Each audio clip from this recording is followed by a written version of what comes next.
నమస్కారం అండి, నా పేరు సయ్యద్ రహీం పాషా. ఇది ఇవాళ మేము అంగడికి వచ్చినాం. అబ్బా, నీ పేరేం పేరు?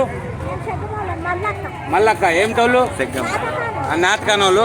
ఇక్కడ ఒక కూరగాయ ఆకుకూరలు చూసినామండి. ఇది పొనగంటి కూర, పొనగంటి ఆకుకూర. ఇది పొనగంటి ఆకుకూర అని పేరు ఎందుకు వచ్చిందంటే, ఇది తినడం వల్ల, ఇది రొట్టెలలో దగ్గర వండుకొని తినడం వల్ల తోటకూర లెక్క పోయిన కంటి చూపును తీసుకొచ్చే కూర అంట అండి ఇది. అందుకోసమే పొనగంటి కూర అంటారు. పొనగంటి కూర, పోయిన కంటి చూపును తీసుకొచ్చే ఆకుకూర. ఇది తెల్లగర్జల కూర అండి. ఓకే, ఆరోగ్యానికి చాలా మంచిది, చాలా రుచి ఉంటుంది.